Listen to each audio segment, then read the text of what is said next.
ስላለች ቤተክርስቲያን እንዲህ ብሎ ይላል።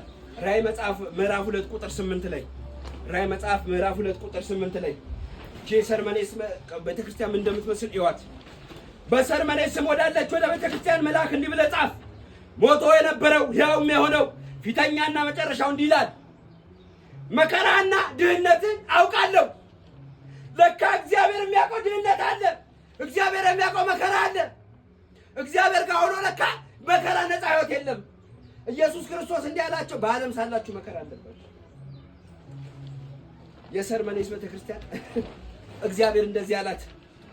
ዋናው ነው የሚናገራት ኢየሱስ ነው። ለዮሐንስ የሰጠው መልእክቱን መከራና ድህነትን አውቃለሁ፣ ሀብታም አደርጋለሁ አላለውም።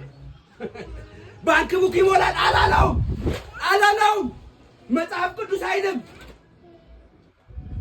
መጽሐፍ ቅዱስ ክርስቶስ እንድንመስል እንጂ ሀብታም እንድንሆን አልተጠራንም፣ እኔንም ጨምሮ። እግዚአብሔር ስላስጣለኝ ነው የምነግራችሁ። መከራና ድህነትን አውቃለሁ። ከዛ በጣም የሚገርመኝ ቃል አለ። ነገር ግን ባለጠጋ ነኝ ይለዋል።